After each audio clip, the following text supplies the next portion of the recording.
Selamat pagi saudara-saudara yang terkasih dalam Yesus Kristus. Kita patut bersyukur dan berterima kasih karena kasih dan penyertaan Tuhan kepada kita di sepanjang malam sampai kita bisa bertemu di pagi hari Anda ini melalui renungan di pagi hari untuk memuji dan memuliakan nama Tuhan melalui Gereja Masyiat Penahara ke-7 Sidang Jemaat Yosudipuro yang ada di Surakarta. Sebelum kita memulai, marilah terlebih dahulu kita saudara-saudara untuk berdoa, minta tuntunan Roh Kudus di dalam kita membaca renungan di pagi hari ini. Mari kita berdoa.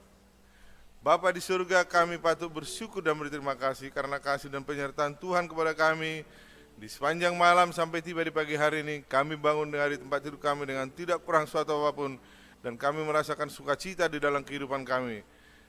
Semua itu Tuhan kami dapatkan bukan karena kekuatan kami atau kepintaran kami, tetapi semua itu adalah karena kasih karunia Yesus Kristus, berkat dari Bapa dan urapan Roh Kudus bagi kami Bapa.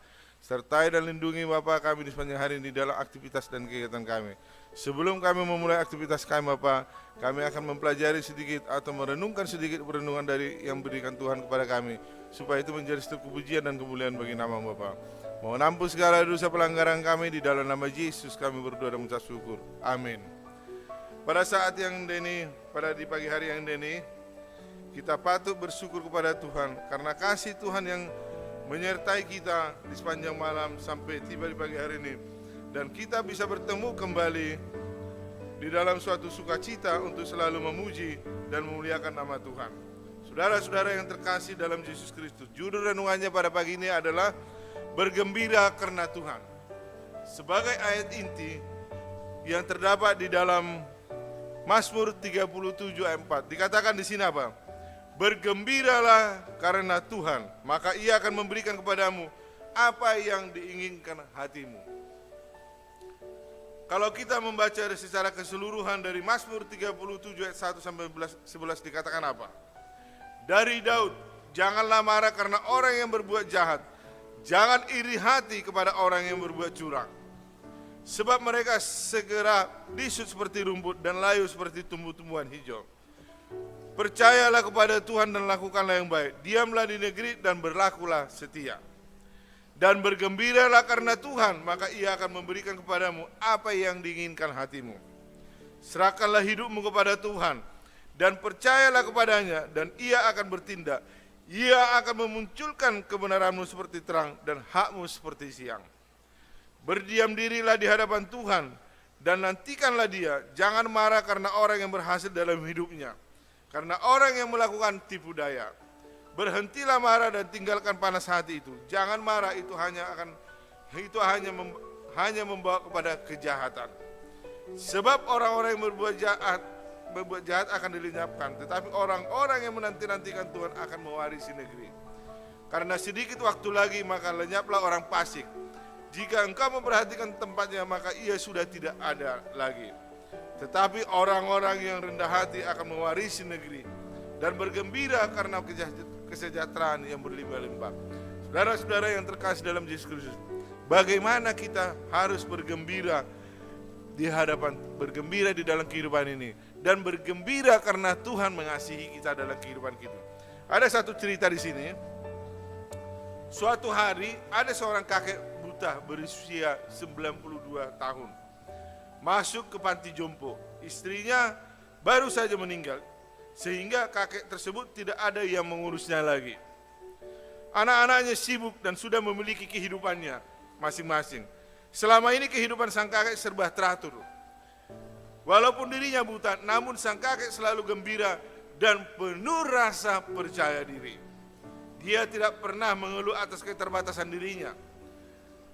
Sebaliknya dia selalu merasa bangga akan dirinya sendiri dan selalu mengucap syukur.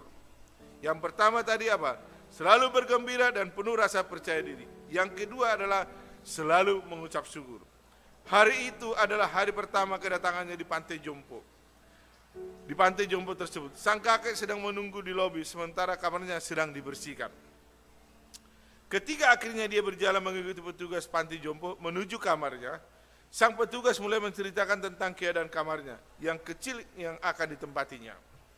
Saya menyukainya, kata sang kakek dengan antusias, seperti seorang anak kecil yang mendapatkan mainan yang diinginkannya. Sang petugas pun bertanya, "Pak, Anda belum sampai di kamar itu. Bagaimana Anda bisa langsung suka?" Sambil tersenyum bijaksana, sang kakek menjawab, "Hal itu tidak ada hubungannya. Kebahagiaan adalah sesuatu yang aku putuskan dari awal. Apakah aku akan menyukai kamarku atau tidak, itu tidak tergantung dari bagaimana perabotannya diatur atau bagaimana bentuk hiasan di kamar itu. Semua itu bergantung dari bagaimana aku mengatur dan memilih pikiranku, dan aku memutuskan bahwa aku menyukainya." Dalam menjalani kehidupan ini, setiap kita juga memiliki pilihan. Kita bisa menghabiskan sepanjang hari dengan bersungut-sungut atau dengan penuh sukacita. Kita bisa menyalahkan Tuhan atas penyakit yang kita derita atau bersyukur karena banyak bagian lain yang begitu sehat. Kita bisa saja menangis seharian karena masalah yang kita hadapi. Tapi kita pun bisa memilih untuk menyerahkannya ke dalam tangan Tuhan. Semuanya kita sendiri yang menentukan. Saudara-saudara yang terkasih dalam Tuhan, kebahagiaan yang sesungguhnya tidaklah tergantung pada situasi yang sedang kita alami. Namun kebahagiaan sejati sebenarnya lebih tergantung pada bagaimana kita mengatur pikiran kita dan menyesuaikan dengan keadaan kita yang kita alami. Jadi jangan berdasarkan kebahagiaan kita pada hal-hal yang terjadi, tetapi berbahagialahnya hanya karena Tuhan. Maka Dia akan memberikan kepada kita apa yang menjadi keinginan hati kita. Saya ulangi sekali lagi, jadi jangan berdasarkan kebahagiaan kita pada hal-hal yang sedang terjadi, tetapi berbahagialah karena Tuhan. Maka Dia akan memberikan kepada kita apa yang menjadi keinginan kita, keinginan hati kita. Dan pada saat ini juga ada satu tulisan dikatakan apa? Tuhan Yesus, hari ini aku memutuskan untuk menerima semua yang terjadi dengan penuh rasa bahagia. Aku percaya di setiap hal yang terjadi di hidup itu, semua terjadi atas izin-Mu. Jadi saudara-saudara yang terkasih dalam Yesus Kristus, marilah kita di sepanjang hari bergembira karena Tuhan menyertai kita. Bersyukur karena Tuhan memberkati kita. Dan selalu bersyukur, bergembira, dan selalu mengucap syukur kepada Tuhan bahwa Tuhan selalu menyertai kita di dalam kehidupan kita. Sesuai dengan judulnya dikatakan apa? Marilah kita bergembira karena Tuhan selalu menyertai kita. Amin.